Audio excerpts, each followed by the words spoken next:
आज कितनी ज्यादा ठंड लग रही है ना। दिन पर दिन ये ठंड बढ़ती जा रही है। ठंड भी बढ़ती जा रही है और ऊपर से हम गरीब लोगों के पास सिवाय इस टूटे मकान के और कुछ भी नहीं है। पता नहीं माँ जी कब तक ये ठंड हम गरीबों पर अपना कहर बरसाएगी। उस रोज अगर हमारे पति उस एक्सीडेंट की चपेट में ना आते और इन दोनों ने बिस्तर नहीं पकड़ा होता तो आज हमें ये दिन नहीं देखने पड़ते। लेकिन अब अपने इस ससुराल की हालत हमें ही सुधारनी होगी, हमें ही कुछ करना होगा। मैं कल ही काम की तलाश में जाऊंगी। तू अकेली नहीं जाएगी बल्कि मैं भी काम ढूंढने जाऊंगी। आशा देवी के 2 बेटे थे। बड़े बेटे नीरज की शादी को 4 साल और छोटे बेटे मोहन की शादी को अभी 6 महीने हुए थे। नीरज का एक 7 साल का बेटा था। नीरज और मोहन दोनों भाई एक फैक्ट्री में काम करते थे, लेकिन एक रोज फैक्ट्री में काम करते वक्त दोनों भाई एक मशीन के नीचे आ गए, जिससे उनकी रीढ़ की हड्डी में गहरी चोट आ गई और अब कुछ महीनों के लिए उन्होंने बिस्तर पकड़ लिया, जिस कारण अब घर में आर्थिक तंगी होने लगी। अगले दिन कड़कड़ाती ठंड में दोनों देवरानी जेठानी अलग अलग जगह काम की तलाश में बाहर जाती हैं, लेकिन ज्यादा ठंड होने के कारण वो बुरी तरह कांप रही थी। कितनी ठंड है, इतनी धुंध है, बाहर की ठीक से दिखाई भी नहीं दे रहा था। आज तो ऐसा लग रहा है जैसे ये काशीपुर नहीं बल्कि शिमला है। मेघा लोगों के घरों में जाकर काम मांगने जाती है, साथ ही ढाबे और दुकानों पर भी काम मांगती है, लेकिन उसे कहीं भी काम नहीं मिलता। शाम को वो उदास होकर घर की ओर लौट रही होती है कि तभी मेघा की नजर एक मूंगफली वाले के ठेले पर जाती है, जिसके पास ढेर सारे मूंगफली के छिलके रखे हुए थे, जिन्हें देख मेघा के दिमाग में एक आइडिया आता है। मेघा उस मूंगफली वाले के पास गई। सुनिए भैया, आपके यहाँ ये जो ढेर सारे मूंगफली के छिलके रखे हुए, क्या मैं इन्हें ले जाऊँ? मूंगफली के छिलके? हाँ ले जाओ, मेरे लिए तो अच्छा ही है, कम से कम गंदगी तो कम होगी, नहीं तो मुझे जुर्माना भी भरना पड़ सकता है। अरे मैं तो कहता हूँ तुम रोज ये सारे के सारे छिलके ले जाया करो। जी शुक्रिया। तभी निधि भी वहाँ आ जाती है। लेकिन मेघा, तुम इन छिलकों का करोगी क्या? अरे जेठानी जी, आप घर चलिए, फिर बताती हूँ कि मैं इनका क्या करूँगी। मेघा बोरी में भरे उन छिलकों को लेकर घर आ जाती है। बहू, इतने सारे मूंगफली के छिलके तुम क्यों लाई हो? क्या तुम्हें किसी फैक्ट्री में मूंगफली छिलने का काम मिल गया है? माँ जी, काम तो नहीं मिला, लेकिन इन मूंगफली के छिलकों के कारण हमारे घर का चूल्हा जरूर जलेगा और हम में से कोई भी भूखे पेट भी नहीं सोएगा, साथ ही ठंड से भी बचेंगे। क्या मतलब? अच्छा बड़ी बहू, तू बता, क्या तुम्हें कहीं काम मिला? हाँ, मुझे एक जगह काम तो मिला है। मालिक का कहना है कि मुझे उनके खेत में गन्ने की कटाई करनी है, साथ ही उन्होंने कहा कि मैं जितने चाहे गन्ने ले जा सकती हूँ। अरे वाह, ये तो अच्छी बात है। हम उस गन्ने का गुड़ बनाकर बेचेंगे। मुझे गन्ने का गुड़ बनाना आता है, लेकिन चलिए अब जल्दी से कुछ खाने के लिए बना देती हूँ। जंगल में उसके कारण लकड़ियां गीली होने के कारण कल से हमारे यहाँ चूल्हा भी नहीं जल पाया है। मेघा चूल्हे में उन मूंगफली के छिलके डालकर आग जलाती है, फिर उसमें तवा चढ़ाकर रोटी और सब्जी बना लेती है। मेघा उस घर की छोटी बहू थी, लेकिन तेज दिमाग की और जुगाड़ू थी।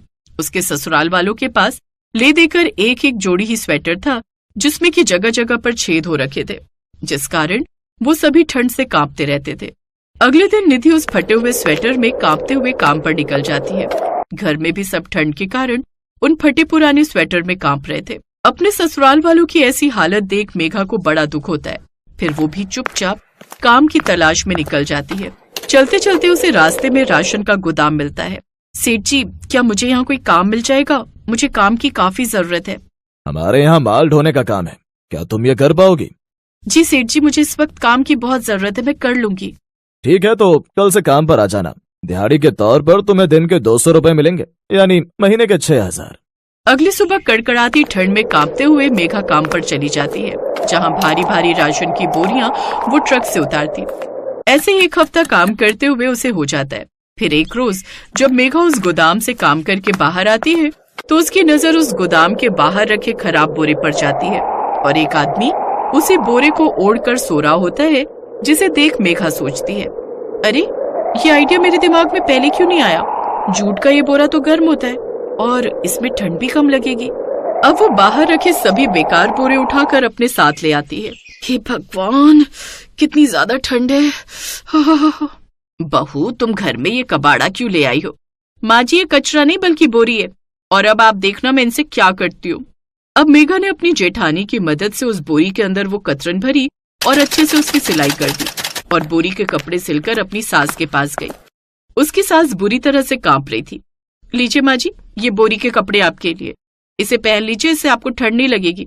और जेठानी जी, ये बोरी का टोपा, स्वेटर और ये बोरी के कपड़े आपके लिए, आप खेत में काम करेंगी तो इससे आपको ज्यादा ठंड नहीं लगेगी। कुछ देर बाद, अरे वाह मेघा, तुम तो बड़ी ही कमाल की जुगाड़ू हो।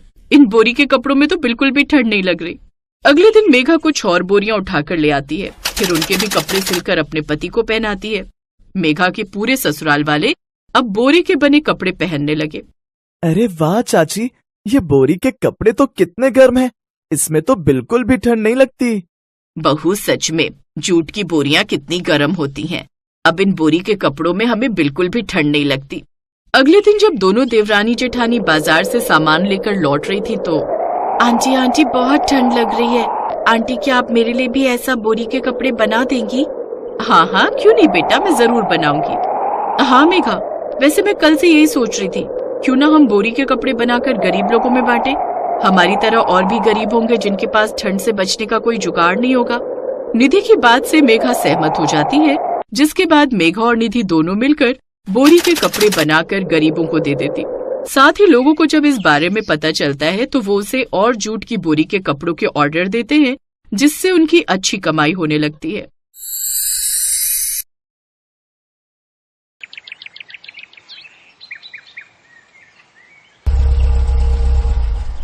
साहब कुछ पैसे दे दीजिए, भूख लगी है। इतने बड़े हो गए हो, जाकर कुछ काम करो। कोई काम नहीं देता है साहब मुझे। ड्राइवर, गाड़ी जरा आगे लगाओ तो, मुझे इस लड़के से बात करनी है। और तुम आगे आओ। कुमार के कहते ही ड्राइवर ने चौराहे को पार करके गाड़ी साइड में लगा ली। कार के पीछे पीछे गोविंद भी चला आया और फिर हाँ, अब बताओ, क्यों कोई काम नहीं देता तुम्हें? ये देखिए साहब, मेरा एक हाथ नहीं है, इसलिए ना तो कोई ढाबे पे रखता है और ना ही कोई फैक्ट्री में काम देता है। मैं भी काम करना चाहता हूँ, इज्जत की रोटी खाना चाहता हूँ, पर ओहो, और तुम्हारे माता पिता? वो इस दुनिया में नहीं है साहब। ऐसा करो, ये लो मेरा कार्ड, कल मेरी फैक्ट्री में आ जाना, तुम्हें कोई ना कोई काम मिल जाएगा। सर बुरा मत मानिएगा, लेकिन आपने उस लड़के को 100 रुपए क्यों दे दिए? ऐसे तो बहुत आते हैं। हाँ, पर वो लड़का मुझे मजबूर लगा। सर देखना, आपने उसे काम के लिए बुलाया है ना, वो नहीं आएगा। अरे जब भीख मांगकर बिना मेहनत के ही गुजारा हो जाता है तो कोई क्यों मेहनत करना चाहेगा? मुझे उस लड़के की आंखों में मजबूरी और सच्चाई दिखाई दी थी। मुझे लगता है कि वो कल जरूर आएगा, बस समझ में ये नहीं आ रहा कि उसे काम क्या दूं। वैसे तो उसके बस का कुछ है नहीं, लेकिन फिर भी अगर आपको उसे रखना ही है तो चौकीदार रख सकते हैं। हाँ ये ठीक है, रात में ये फैक्ट्री के बाहर आराम से ड्यूटी कर सकता है। ड्राइवर को यकीन था कि गोविंद नहीं आएगा, लेकिन कुमार का विश्वास सही साबित हुआ। अगली सुबह कुमार की फैक्ट्री पहुंचने से पहले ही गोविंद फैक्ट्री के गेट पर खड़ा था। हाँ भाई हीरो, क्या नाम बताया था तुमने? जी गोविंद। अच्छा गोविंद, एक काम करो, अभी तुम घर जाओ, आज रात से तुम्हारा काम शुरू। रात में कोई भी फैक्ट्री में ना घुस पाए, बस इसी बात का ख्याल रखना है, ठीक है? बस जी इतना सा काम। ठीक है साहब, मैं आज रात से ही आ जाऊंगा। तनख्वाह नहीं पूछोगे अपनी? आप काम दे रहे हैं तो पैसे भी दे ही देंगे, आपको जो ठीक लगे दे दीजिएगा साहब। ठीक है, पर क्योंकि तुम्हें अब सारी रात जागना होगा तो तुम दिन में खूब सोना, ठीक है? और अब भीख नहीं मांगना, समझ गए? ना ना, अब क्यों भीख मांगूंगा, आपका बहुत शुक्रिया साहब। फिर उसके जाने के बाद मुझे लगता है कि ये पूरा दिल लगाकर काम करेगा। सॉरी सर, पर सारी जिम्मेदारी इस पर डालना ठीक नहीं है। फैक्ट्री में लाखों करोड़ों का सामान रहता है और रात को ये अकेला। पहली बात तो यह है कि मुझे उस पर भरोसा है, और दूसरी बात यह कि गेट पर सीसीटीवी भी तो लगा है, चिंता की कोई बात नहीं है। शाम ढलने से पहले ही गोविंद फैक्ट्री के बाहर पहुंच गया। उसे दूसरे गार्ड ने सारा काम समझा दिया और फिर वो गार्ड फैक्ट्री के अंदर वाले हिस्से में ड्यूटी देने चला गया। गोविंद की ड्यूटी शुरू हो चुकी थी। साहब ने ये थोड़ी ही कहा था कि सारे रात खड़े खड़े पहरा देना है। मैं भी ना पागल हूँ बिल्कुल, बैठ तो सकता ही हूँ। गोविंद ने वहीं एक पत्थर को साफ किया और उस पर चादर ओढ़कर बैठ गया। उसके पास वही एक चादर थी जिसे बिछाकर वो सोता था। सारी रात उसने आंखों ही आंखों में गुजार दी। वो एक पल नहीं सोया और जब सुबह के गार्ड्स आए तो उसके बाद ही वो घर गया। ऐसे ही देखते देखते कई दिन गुजर गए। जबरदस्त सर्दी पड़ रही थी। कुमार अपने परिवार के साथ कार में बैठकर रात में घूमने निकला तो उसने देखा कि फैक्ट्री के बाहर एक पतली सी चादर में खुद को लपेटे गोविंद पहरा दे रहा था। फिर अगले दिन, यहाँ आओ गोविंद। जी सर। अरे यार, रात को इतनी ठंड होती है, तुम चादर लेकर क्यों आते हो? कंबल लाया करो ना। सर वो कंबल नहीं है मेरे पास सर। कुमार ने कुछ नहीं कहा और वहां से चला गया। रात में जब गोविंद फैक्ट्री पहुंचा तो उसे शाम के गार्ड ने जाते हुए एक नया कंबल दिया। वो कंबल कुमार ने ही उसे देने के लिए कहा था। उस कंबल को देखकर गोविंद बहुत खुश हुआ। वो बहुत ही मुलायम और गर्म था। अब तो गोविंद उस कंबल को ओढ़कर रात भर आराम से पहरा देता। फिर एक सुबह, हाँ भाई हीरो, सब ठीक है? जी सर, सब ठीक है। अब ठंड तो नहीं लगती? अब नहीं सर, आपने वो कंबल दिया तो था, अब कोई दिक्कत नहीं है। इतना कहकर गोविंद वहां से चला गया। पर कुमार समझ गया कि कोई बात तो जरूर है जो गोविंद उससे छुपा रहा है। उस रात वो फिर से अपनी कार लेकर फैक्ट्री पहुंचा। उसने अपनी कार फैक्ट्री से थोड़ी दूर लगाई और गोविंद को ध्यान से देखने लगा। गोविंद का कंबल कई जगहों से फटा हुआ था और उस कंबल से गोविंद अपना बदन नहीं ढक पा रहा था। ये देखकर कुमार को बहुत गुस्सा आया। वो सोच में पड़ गया कि सिर्फ 15 दिन पहले दिया इतना अच्छा कंबल आखिर इतनी जल्दी फट कैसे गया। वो सीधे घर गया और गेट पर लगे सीसीटीवी की फुटेज खंगालने लगा। अभी पता चल जाएगा कि ये रात में कितनी देर जागता है और इसने मेरा कंबल क्यों फाड़ा।